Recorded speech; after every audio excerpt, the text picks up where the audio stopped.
Amirul, dengar soalan ni. Seorang rakan kamu telah kehilangan buku yang dipinjamnya daripada pusat sumber sekolah. Walau bagaimanapun, dia tidak mahu melaporkan perkara itu kepada guru pusat sumber sekolah kerana takut dimarahi atau didenda. Okay, apa jawapan awak? Matang Sebagai seorang rakan, saya akan membantu rakan untuk menggeledah dan mencari di merata tempat. Jika tidak berjumpa, kami akan membuat laporan kehilangan. Jika tidak berjumpa juga tu. Jika tidak berjumpa juga, kami akan membuat laporan kehilangan buku kepada pengawas pusat sumber sekolah. Akhir sekali, Kenapa kami? Awak kehilang.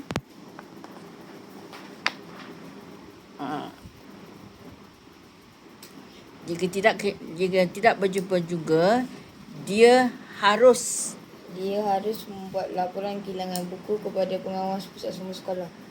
Akhir sekali, saya akan menasihati rakan saya agar jujur dan berterus terang tentang kehilangan buku kepada ketua guru pengawas pusat sumber sekolah. Okey. Nah, isi dia dah bagus. Cuma jangan terbawa-bawa nak di glamour dalam tu. Awak menasihati. Tapi awak membantu rakan awak untuk membuat laporan. Bukan kami. Biarlah dia buat laporan. Awak bantu dia buat laporan. Faham? So, bahasa tu kena betul, tepat. Jangan abang-abang. Faham? Siapa lagi siap? Bizan siap dah? Sarah dah siap belum? Okey, baca jawapan awak.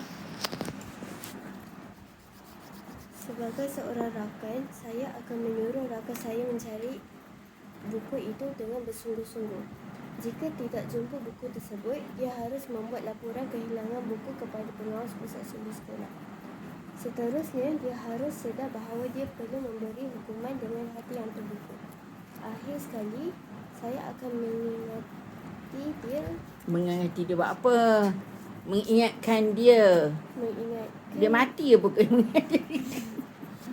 Mengingatkan dia agar dia perlu jujur ketika kehilangan buku.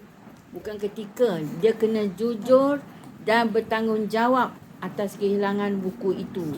Atas kesalahan diri sendiri. Atas kesalahan atau atas kehilangan tu buku itu. Okey? Good.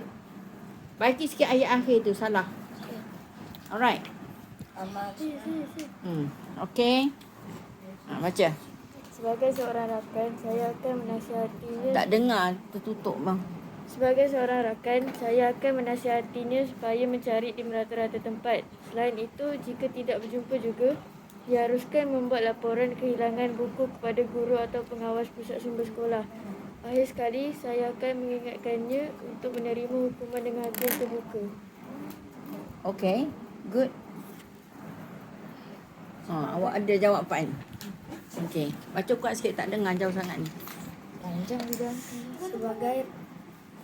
Sebagai rakan, saya akan menasihati supaya mencari buku itu di merata-rata tempat. Jika tidak berjumpa juga, saya akan membuat laporan tentang kehilangan buku tersebut. Kenapa saya? Awak kehilangan buku. Dia harus. Baik-baik bahasa nanti kata. Awak jawab untuk siapa ni? Baca je. Jika tidak berjumpa juga, dia akan membuat laporan tentang kehilangan buku. Dia harus membuat laporan tentang kehilangan buku tersebut kepada pengawas pusat sumber. Akhir sekali, saya akan mengingatkan dia supaya menerima hukuman dengan hati yang terbuka. Hukuman apa tu? Menerima hukuman atas kesilapan dan kesalahannya. Tiba-tiba terima hukuman. Buat benda? Hukuman benda? Jari ni kata. Okay. So, nampak tak macam mana nak buat jawapan? Ya, kena hati-hati menggunakan bahasa dan dia kena bahasa yang mampan. Jangan bahasa merapu-rapu. Terus bagi fakta. Faham?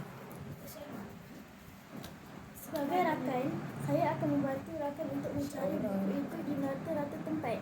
Jika tidak berjumpa juga, dia harus membuat laporan kehilangan buku kepada pengawas pusat sumber. Akhir sekali, dia perlu berterus terang tentang apa yang berlaku kepada guru pusat sumber yang patut menerima hukuman dengan hati yang terbuka.